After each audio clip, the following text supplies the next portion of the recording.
நாங்கள் எங்களை பொறுத்த வரைக்கும் திமுகவை பொறுத்தவரை எங்களுடைய கழகத் தலைவர் மாண்பு முதலமைச்சர்கள் தேர்தல் பணிகளை நாங்கள் ஆண்டுகளுக்கு முன்பரே ஏறத்தாழ நாடாளுமன்ற தேர்தல் முடிந்த பிறகு உடனடியாக சட்டமன்ற தேர்தலுக்கான பணிகளை முன்னெடுத்திருக்கின்றோம்.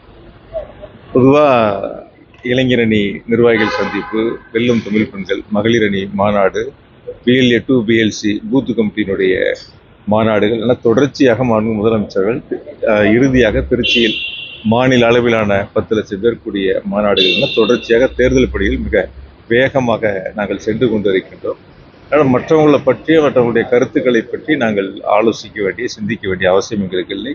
களத்தில் மக்கள் வாக்களிப்பதற்கு தயாராக இருக்கின்றார்கள். 2026 சட்டமன்ற தேர்தல் களம் என்பது மாண்பு முதலமைச்சர்கள் 2வது முறையாக தமிழ்நாட்டினுடைய முதலமைச்சராக ஆட்சி பொறுப்பை ஏற்பதற்கான சூழல் அமைந்திருக்கிறது. மக்கள் வாக்களிக்க தயாராக இருக்காங்க. அதனால மக்களை சந்திக்கக்கூடிய பணிகளில் நாங்கள் சிறப்பாக முன்னெடுத்திருக்கோம். தேர்தலை நோக்கி நாங்கள் பயணித்துக் கொண்டிருக்கிறோம். நன்றி. இன்னொரு முறை சந்திப்போம்.